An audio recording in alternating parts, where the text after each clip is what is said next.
मेरा विश्वास रखिए, आपके वीर की रक्षा होगी। व्यायाम में आपको सिर्फ 3 व्यायाम करने हैं। इन तीनों व्यायाम का पालन करिए। जैसे प्याज हो गए, लहसुन हो गए, हींग हो गई, गाजर हो गई, इन सभी का आप सेवन न करें और अपने जीवन को अपने लक्ष्य की तरफ साध पाएं। आप लोगों को जय श्री राम, जय राम, जय जय राम। यदि आप ब्रह्मचर्य का पालन करना अभी आरंभ किए हैं और आप अपने वीर की रक्षा नहीं कर पा रहे हैं, इस कारण से आप बहुत परेशान हैं, तो आप मेरी बातों पर ध्यान दीजिएगा और इन बातों का सही प्रकार से आप पालन करिएगा, तो फिर आपका वीर पतन हो ही नहीं सकता। परंतु ध्यान रहे, इन बातों का ठीक प्रकार से ही अनुसरण किया जाए, तभी आपके वीर की रक्षा होगी। अन्यथा आपके वीर की रक्षा नहीं होगी। फिर आप यही बोलेंगे कि मैंने तो कहा था, पर मेरे वीर की रक्षा नहीं हो रही है। आप मेरा विश्वास रखिए, आपके वीर की रक्षा होगी। पर करना क्या होगा?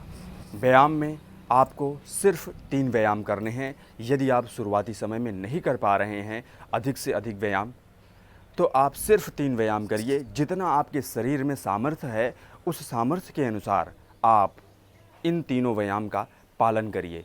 पहला व्यायाम है आपका दंड। आप अधिक से अधिक दंड लगाने का प्रयत्न करें। कहने का मतलब, आप इतना दंड लगाएं कि आखिरी वाला दंड आपसे हो ही ना, आप पूरी तरह से धरती पर गिर जाएं। इस प्रकार से आपको लगाना है। और जो दूसरा दंड है वो श्री हनुमान जी दंड है। आप इस दंड को अधिक से अधिक बार लगाएं। जितना आपके शरीर में सामर्थ्य है, उस सामर्थ्य के अनुसार आप अधिक से अधिक लगाएं। और जो तीसरा है वह है सपाटे, जो बहुत प्रसिद्ध भी है और हर लोग इसे लगाते हैं। तो आप सपाटे भी लगाएं, आप श्री हनुमान जी दंड लगाएं और आप दंड लगाएं। इन तीनों को करने के बाद अब आपको अपने प्राणायाम में क्या करना है?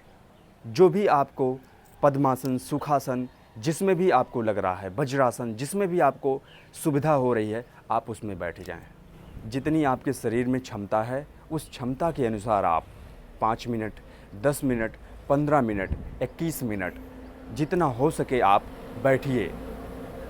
मान लीजिए आप शुरुआती समय में 2 मिनट बैठ पाएंगे, 1 मिनट ही बैठ पाएंगे, तो कोई बात नहीं, परेशान नहीं होना है।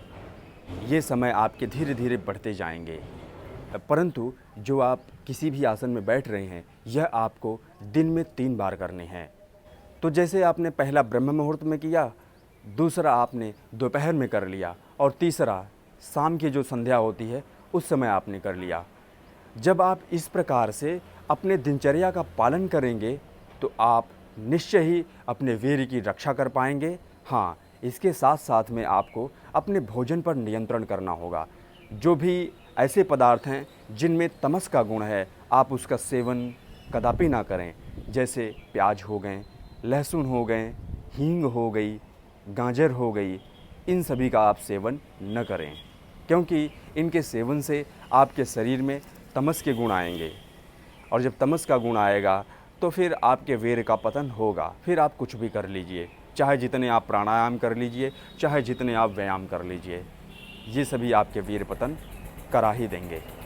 हमें क्या खाना चाहिए, हमें क्या नहीं खाना चाहिए, इसका बहुत अच्छी तरह से शिव महापुराण के विंध्येश्वर संहिता में वर्णन है। आप चाहे तो वहाँ से पढ़ सकते हैं।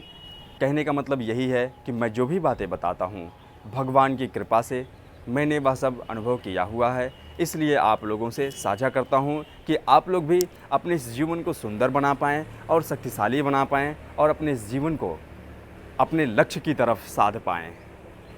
तो चलिए आप लोग मेरे साथ मिलकर बोलिए, सियावर रामचंद्र की जय। हर हर महादेव, जय शिव शंभो।